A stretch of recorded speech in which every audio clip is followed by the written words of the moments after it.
La semana pasada, Andrés Manuel López Obrador presentó su segundo informe de gobierno y pues nos quedó pendiente discutir el tema con nuestros analistas. Hoy tendré el privilegio de moderar una mesa con quienes personalmente considero que son los 4 analistas políticos más destacados del país. 4 articulistas que leo sin falta todas las semanas.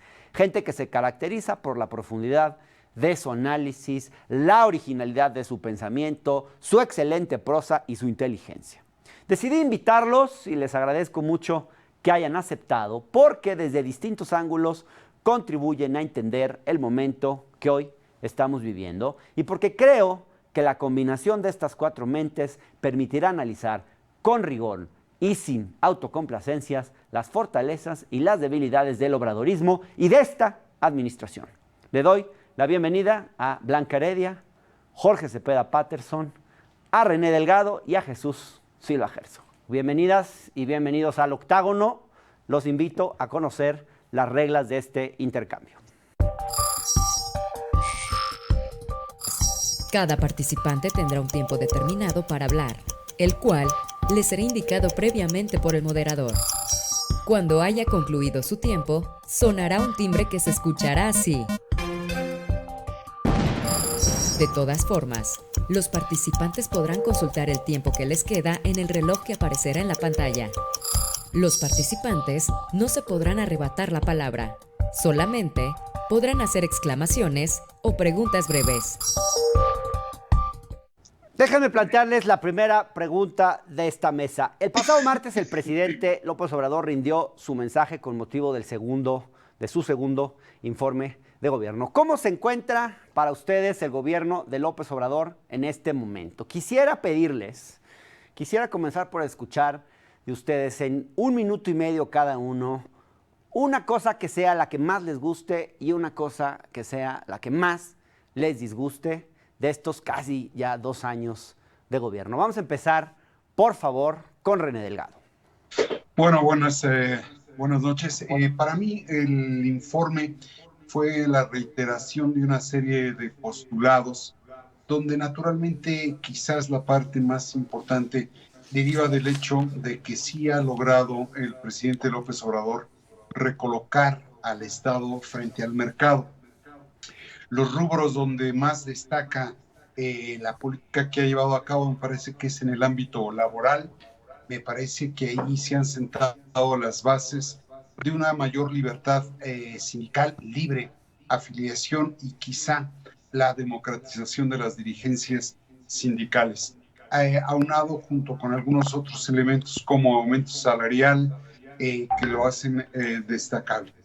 Por el otro rubro, creo que en el ámbito educativo se ha logrado también otro tipo de relación con el magisterio, naturalmente esto alterado por la propia pandemia que hace tener una educación a distancia, pero creo que prevalece una atmósfera distinta y naturalmente lo que es la ayuda directa a los más desprotegidos, marginados o incluso olvidados. Me parece que esos son los rubros donde se destaca ya una cierta replanteamiento del Estado, cosa naturalmente que se ve afectada por una política de austeridad que realmente le reduce mucho el margen de operación y de maniobra al propio gobierno. Que no me gustó, no veo una capacidad autocrítica para replantearse el curso de lo que él pretendidamente llama la cuarta transformación, sobre la base de no reconsiderar este factor que es justamente el de la epidemia. Yo lo pondría en esos términos. Muchas gracias, René. Vamos con Blanca Heredia, por favor.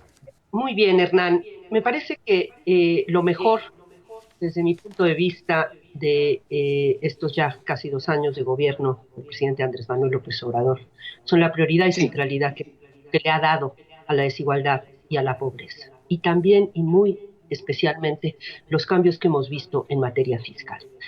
El gobierno de Andrés Manuel López Obrador ha conseguido algo que pues muy pocos gobiernos antes habían conseguido, y es combatir a fondo los 2 problemas más importantes que explican lo muy limitado de los impuestos que ha logrado históricamente cobrar el Estado mexicano, que son la evasión y la elusión fiscal. Lo hizo sin elevar tasas, lo hizo sin crear nuevos impuestos, lo hizo básicamente apretando durísimo las tuercas en la parte de cumplimiento de los ordenamientos en materia impositiva. Las partes que me parece que muestran mayores déficits son el tema de la seguridad en general y en particular la poca atención al asunto de víctimas en general, y por otro lado otro tema que me parece no le daría yo una buena calificación, es todo lo que tiene que ver con la atención a las demandas de las mujeres, en particular. Gracias, Blanca. Jesús Silva Herzog, por favor, 1 minuto y medio. Bueno, yo creo que hay un elemento valioso en el gobierno de López Obrador, en su figura política, que es precisamente el de politizar asuntos que antes se consideraban simplemente asuntos, digamos, de la naturaleza, que no se podían tocar, y que en su discurso y en su retórica cotidiana lo que hace es insertar en el espacio público como los asuntos cruciales del país. Y coincido ahí con lo que dice Blanca, el hecho de colocar el tema de la desigualdad, de la concentración del poder y del dinero en unos cuantos mexicanos, creo que es muy importante. Lo mismo que colocar el tema de la corrupción como una de las fuentes de la desgracia nacional. Yo creo que en ese sentido la politización que implica el discurso de López Obrador es muy valioso. Pero creo que del lado negativo está el hecho de que López Obrador ha sido como presidente de la República eficaz exclusivamente en su capacidad destructiva. Es un hombre que se ha empeñado en destruir el orden previo con su obsesión con la ideología previa, con el grupo político previo, y de esa manera pues ha derruido instituciones, prácticas, competencias administrativas inclusive, y en ese sentido creo que el destructor es el peor López Obrador. Gracias, Jorge, por favor. Adelante, Jorge, por favor. Gracias. Destacaría su compromiso con sus convicciones. Sí. En lo positivo, yo destacaría el compromiso de López Obrador, la consistencia con sus propias convicciones. A 2 años sigue creyendo en sus banderas, sosteniéndolas, instrumentando las políticas públicas, defendiéndolas a capa y espada, y en ese sentido sus clientelas, sus votantes tienen que sentirse satisfechos del compromiso presidencial. Me gustó también la brevedad del acto, y por otro lado la ausencia de aplausos que contrastan claramente con lo que estábamos acostumbrados en aquellas culturas cortesanas. Pues esto se agradece de parte del soberano.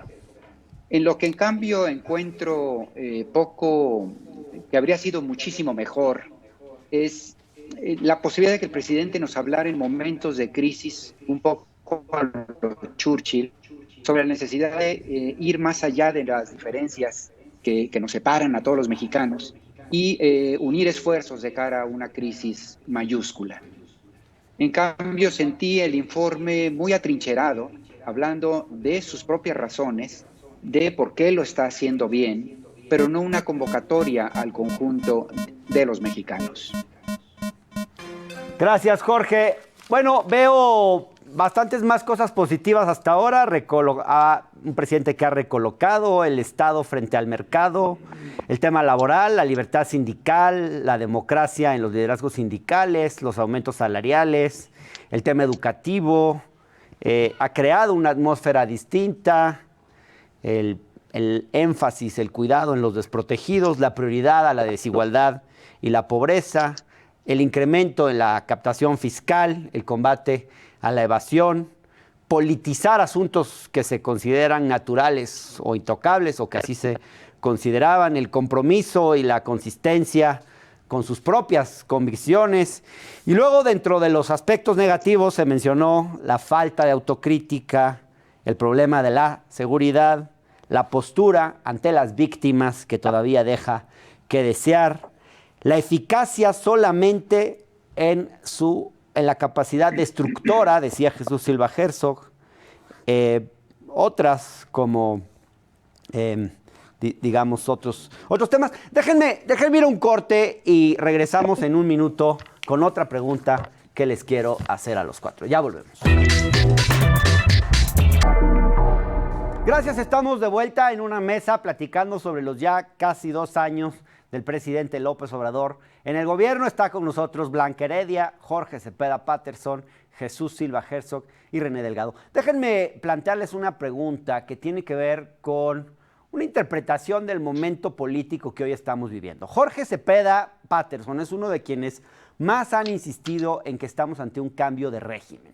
El 2 de julio, por ejemplo, Jorge escribió, el 2 de julio de este año, el presidente opera un cambio de régimen más para bien que para mal, a veces a pesar de sí mismo o de la idea de sí mismo que los mexicanos hemos construido.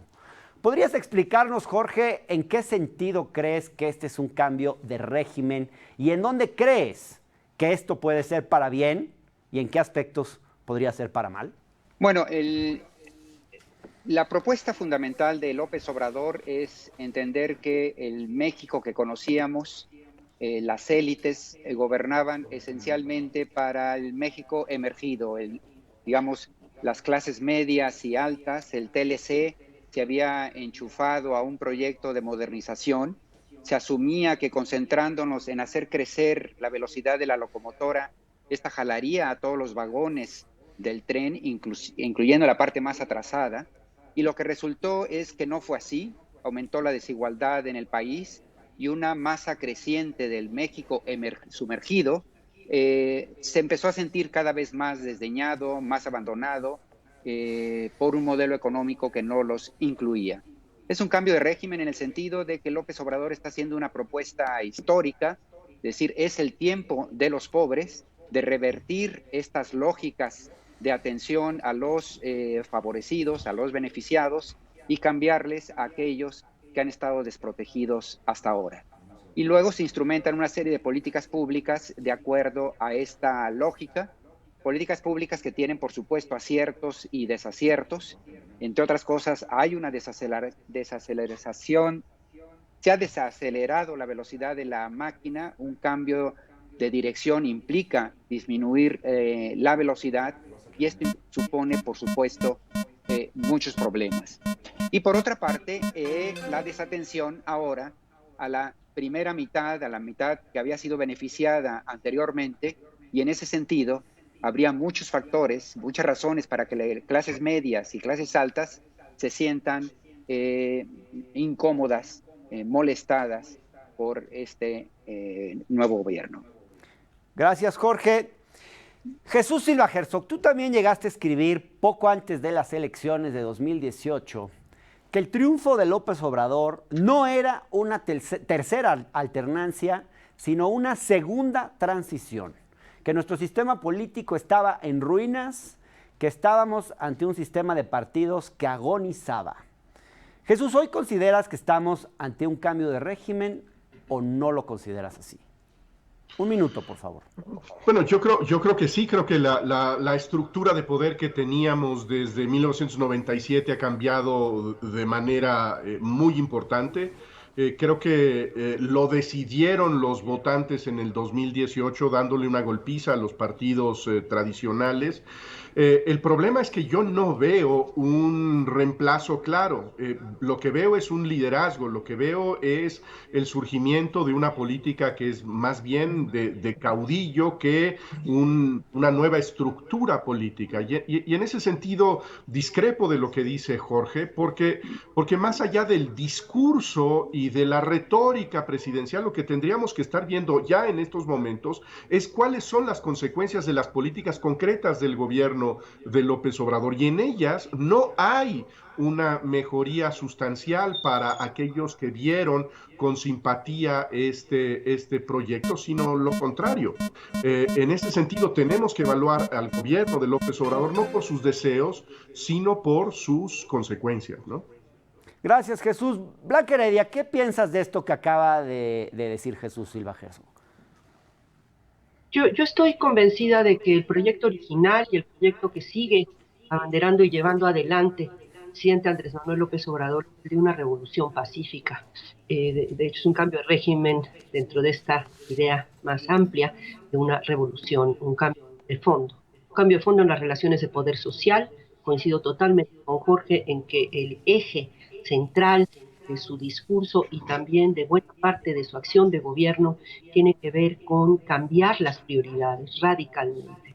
Si antes el gobierno le hablaba y servía a los de arriba, y pues los de arriba déjenme incluir de forma generosa al 30% de arriba, y miraba muy de reojo al de abajo, en el caso de esta administración, de este gobierno, la prioridad está claramente abajo, 70% abajo.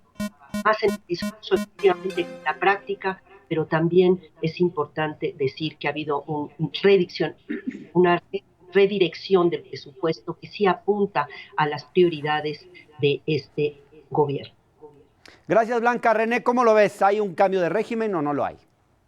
A ver, yo es prematuro pensar si hay o si no hay un cambio de régimen. Lo que decía Jesús es categórico.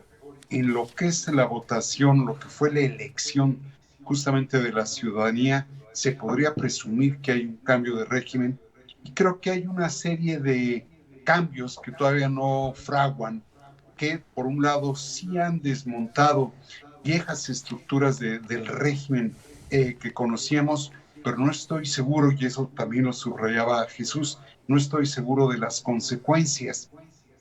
En esa medida, creo que parte de la magia del discurso presidencial es que todo ha cambiado. Es reiterado el señalamiento que él hace en el sentido de que esto o aquello otro se acabó, la corrupción, la falta de Estado de Derecho, pero lo cierto es que todavía no hemos realmente asegurado llegar cuando menos a un puerto de abrigo. Y en esa medida me resulta prematuro decir si hay o no un cambio de régimen. Creo que hacia allá se dirige esto, pero no estoy seguro si llegue al destino que se propone.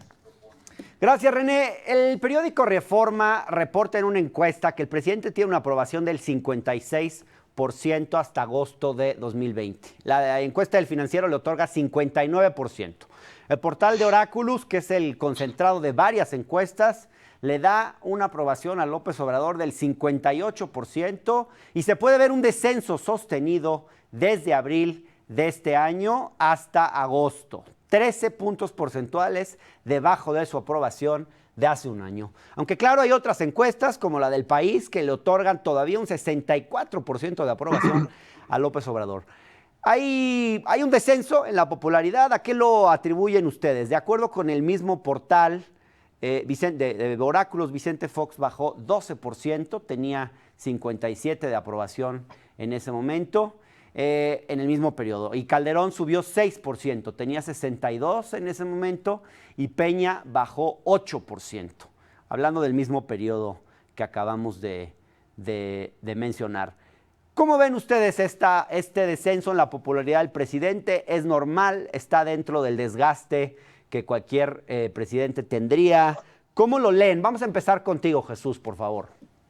Yo lo veo muy normal. Creo que es producto de el ejercicio del poder, de la responsabilidad, y que la gente empieza a ver el desempeño del gobierno. Yo creo que sigue manteniéndose con niveles de aprobación altos el presidente López Obrador, considerando pues la situación económica, el hecho de que en materia de seguridad no hay buenas noticias y que la crisis sanitaria se ha manejado desastrosamente. Que siga con esos niveles de aprobación el presidente López Obrador, yo creo que es notable. Creo que sigue teniendo una gran capacidad de comunicación con la gente el presidente de la República.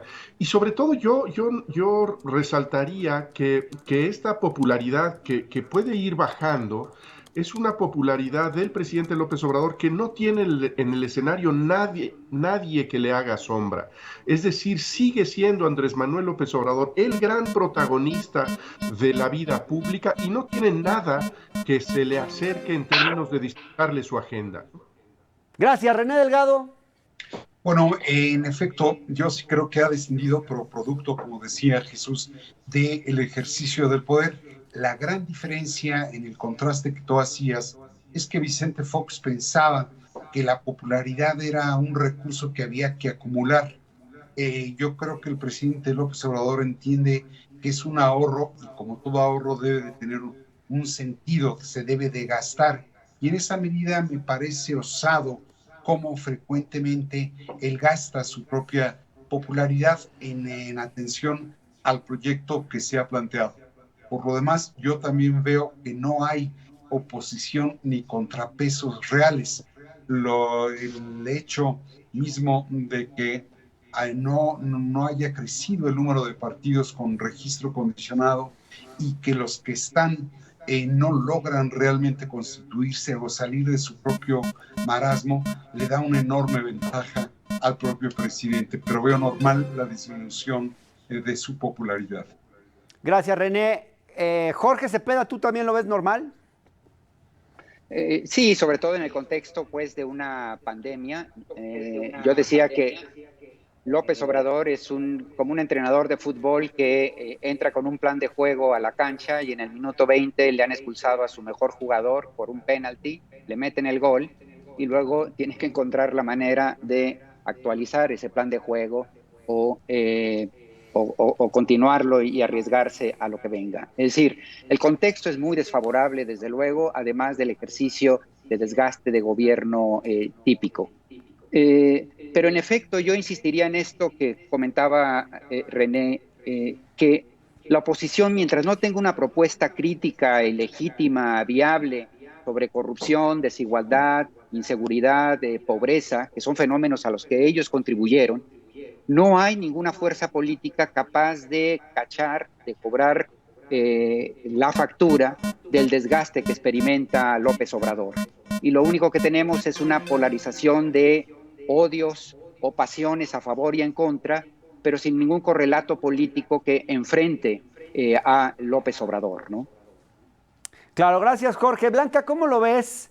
¿Es normal? Y quizás la pregunta que hay que hacernos es, ¿hasta cuándo te parece que se va a mantener esta popularidad? A sabiendas de que cuando se evalúan políticas específicas, los números no son tan buenos como cuando se evalúa la popularidad del presidente. Efectivamente, Hernán, yo coincido con mis colegas, considerando además lo duro de la doble crisis sanitaria y económica, pues es notable que solo haya caído 2 puntos en un oráculus entre marzo y agosto la aprobación presidencial en el caso mexicano. Hay que verlo también en el contexto comparado. Por ejemplo, Donald Trump aumentó de hecho 2 puntos en ese mismo periodo y lo mismo hizo Jair Bolsonaro. Con todo y que es normal, sobre todo en un contexto tan crítico, con tantísimos costos para la población en su conjunto, tanto en términos de números de muertes como de situación del empleo, del poder de compra de las familias, de los individuos, creo que sí, y bueno, no es que yo lo crea, se ve claramente que sí hay una disminución progresiva de la aprobación presidencial. Y efectivamente, como bien han mencionado todos, no hay del otro lado una oposición capaz de capitalizar la desafección creciente que está creciendo lentamente frente al gobierno y la pérdida de aprobación presidencial, y eso plantea retos y desafíos importantes. Gracias, Blanca. Permítame, por favor, que vamos a un corte y ya estamos de vuelta en un minuto, no tardamos nada.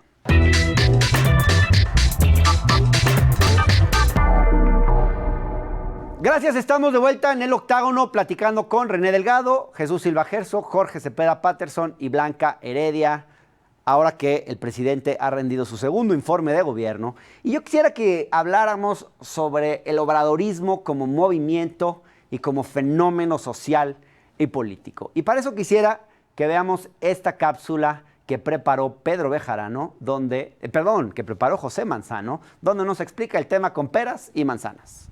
¿Qué es el obradorismo? Ahí te va una explicación con peras y manzanas. El obradorismo es una combinación entre un movimiento, un partido y un fenómeno social. Ideólogos como Jesús Ramírez Cuevas lo definen como un bloque histórico que incluye sectores de izquierda y derecha, movimientos sociales, asociaciones, campesinos, empresarios, trabajadores, indígenas, mujeres que luchan por sus derechos, entre otros, que se aglutinan en un proyecto con sentido social.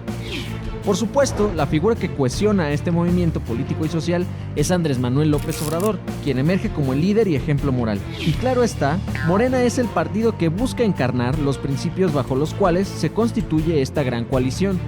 Sin embargo, también el obradorismo trasciende a un gobierno y un partido.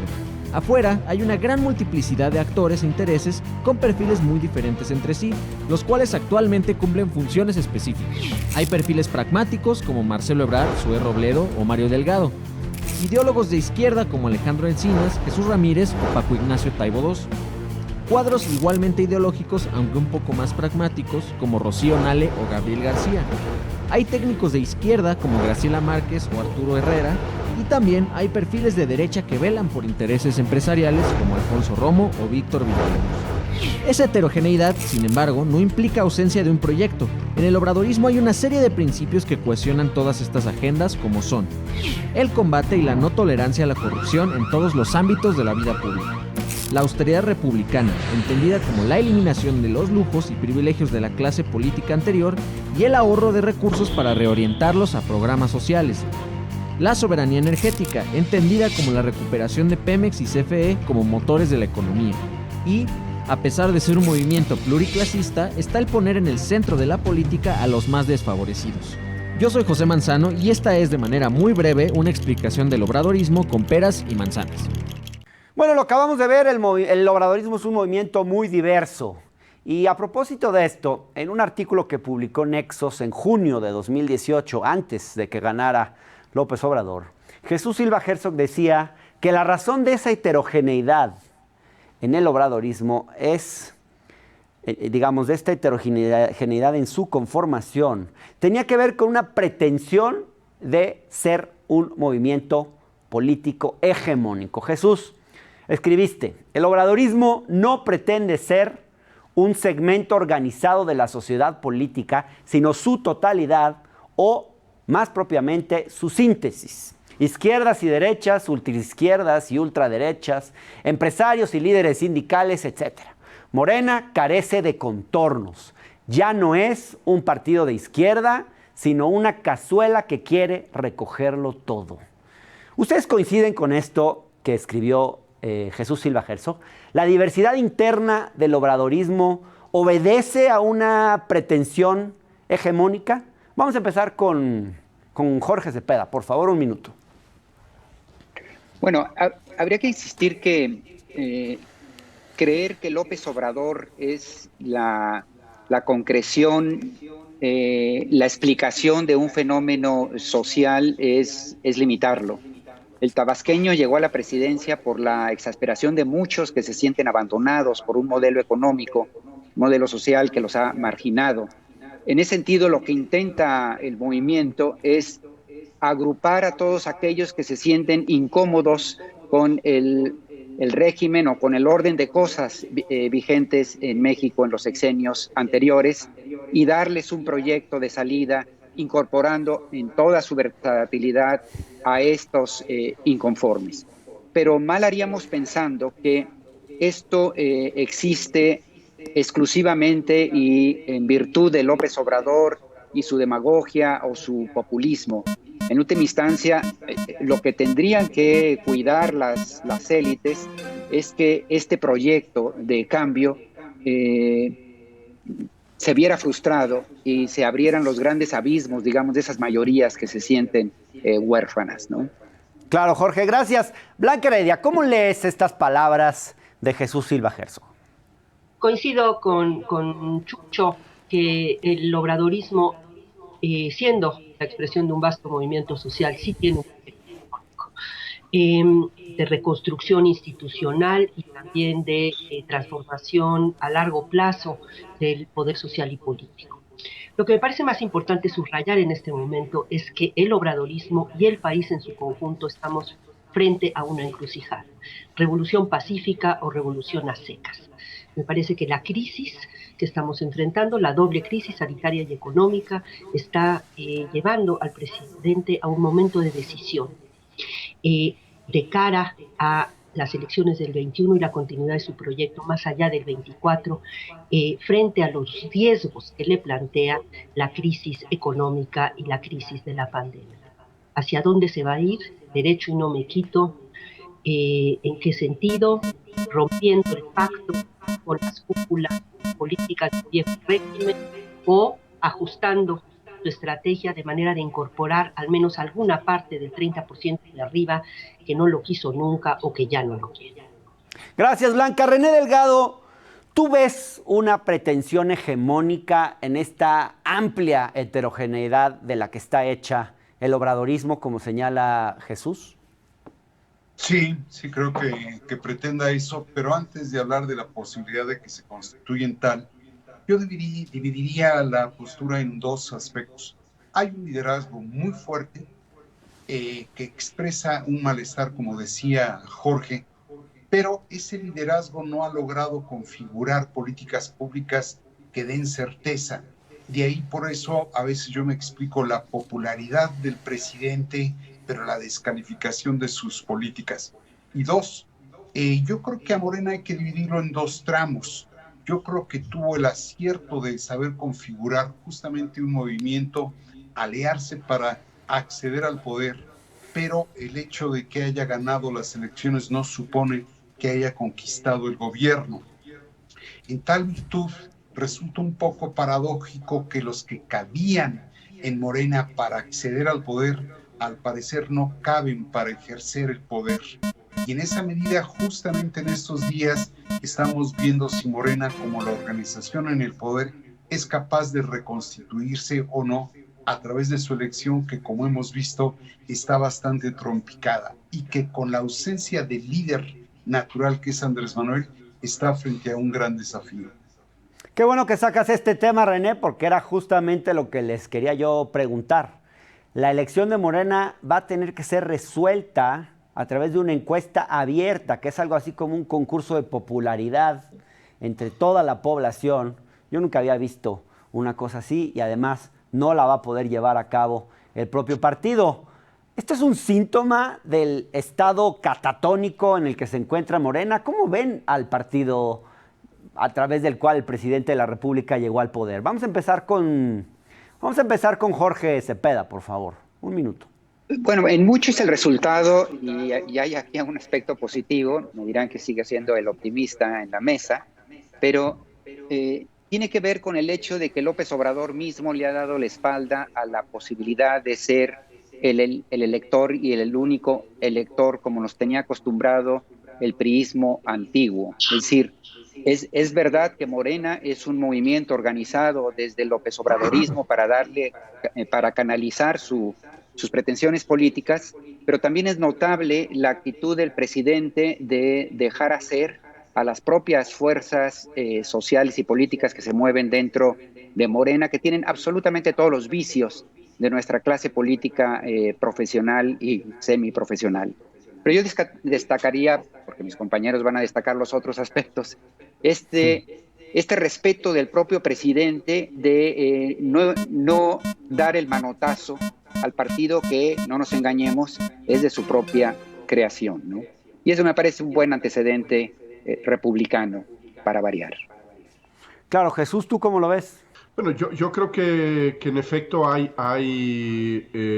espacios para que los militantes de Morena y las ambiciones dentro de su partido se organicen para el relevo de la dirección. Yo creo que es una cosa positiva. A mí lo que me parece muy llamativo es el hecho de que no vemos en estos momentos una discusión sobre el rumbo de Morena, sino una especie de competencia para ver quién es el más leal al padre fundador, quién es el que puede ser más devoto del presidente de la República. Y eso a mí me parece realmente muy preocupante, porque no tenemos nosotros en formación a un partido político, sino a un club de admiradores el presidente de la República, y así no me parece que puedan construirse instituciones democráticas.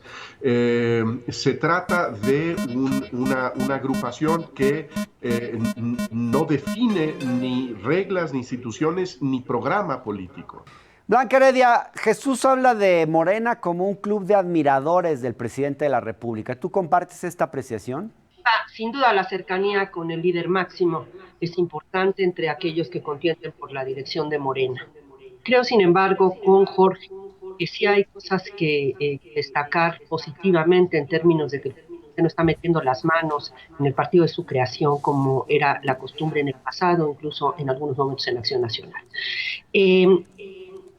Dicho lo anterior, me cuesta trabajo creer, sin embargo, que la ruta de irse por la encuesta haya sido tomada sin el consentimiento o la anuencia del presidente. ¿Por qué la encuesta? Me parece que revela, por un lado, las limitaciones del propio partido, sin capacidad ni siquiera para saber exactamente cuántos militantes tiene, y por lo tanto dificultar el proceso de elección interna. Me parece que también puede ser un método que busque pues neutralizar la tendencia al interior de Morena, el tipo de patrones que terminaron la del PRD, la constitución de tribus de corte fundamentalmente clientelar.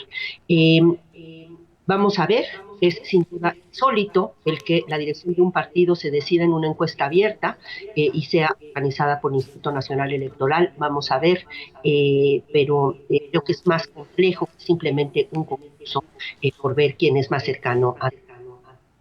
Ya, René Delgado, por favor, antes de irnos a un corte. Pues de entrada, primero, yo creo que no es una decisión de Morena, es una intromisión del Tribunal Electoral que se mete a la vida interna de un partido echando a andar un método que ni en los propios estatutos de Morena existe. Uno. Dos, ahí no coincido con mi querido Jorge.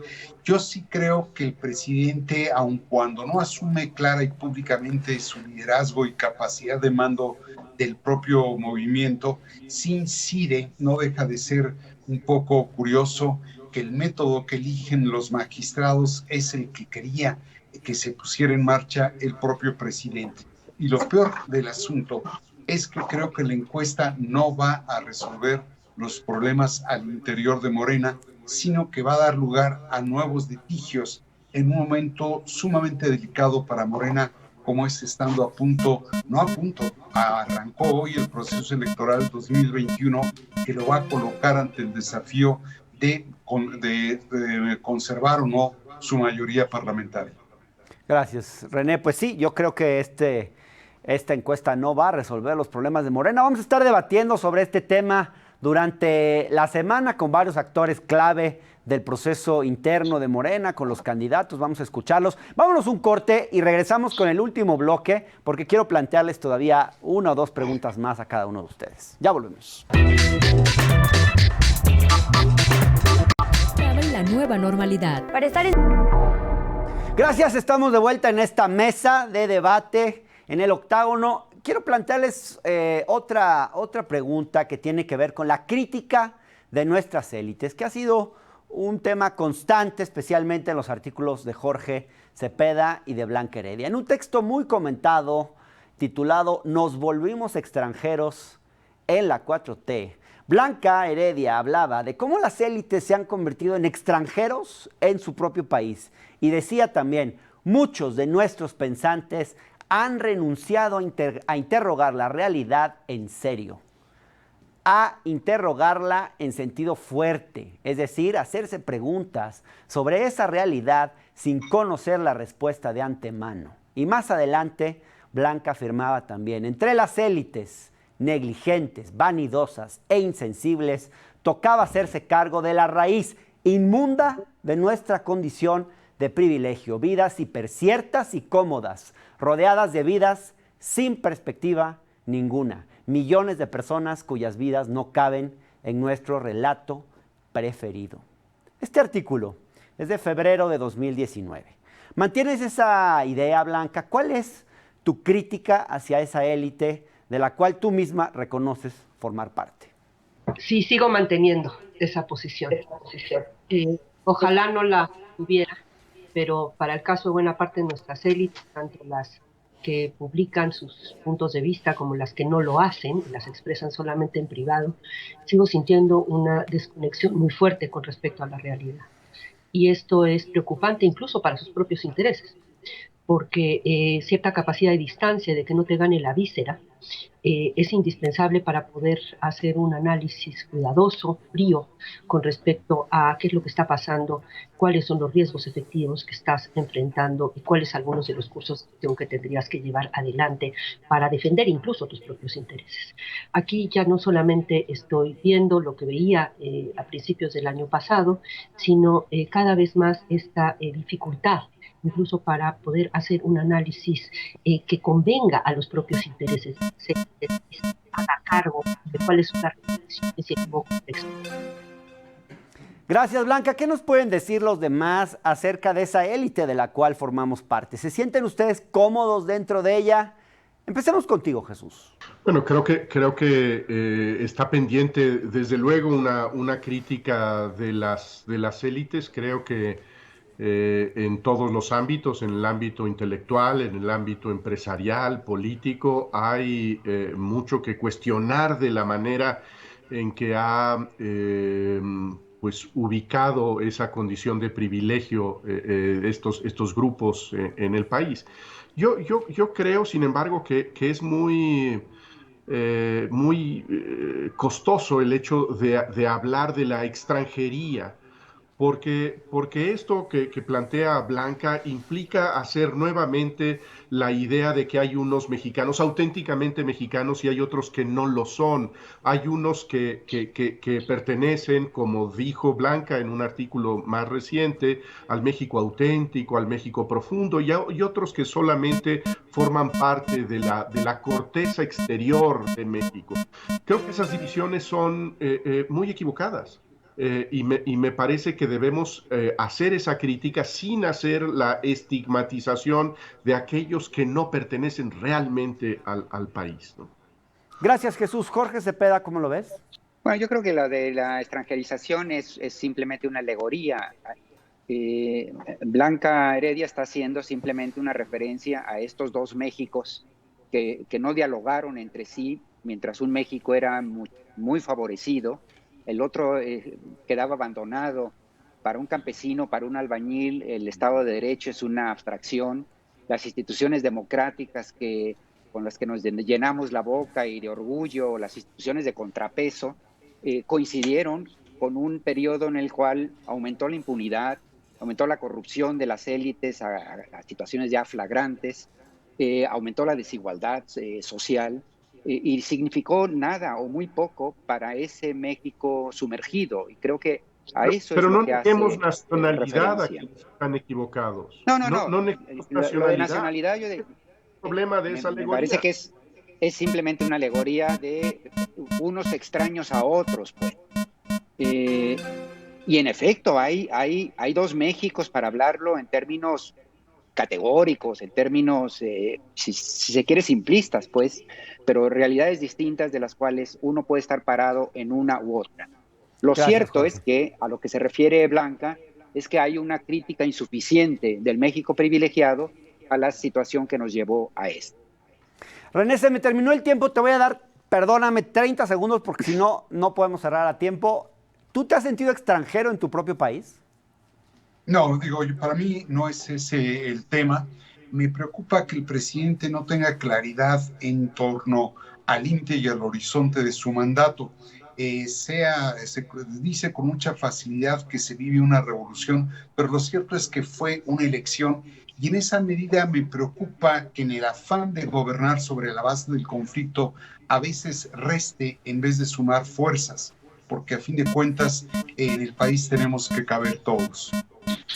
Gracias, René, y gracias de verdad a los cuatro. Espero que esta no sea la última vez. Me gustaría tenerlos aquí muchas otras veces. De verdad que su reflexión me parece de lo más pertinente y de lo más útil para este momento que vive el país. Gracias, de verdad. Buenas noches y gracias a ustedes también.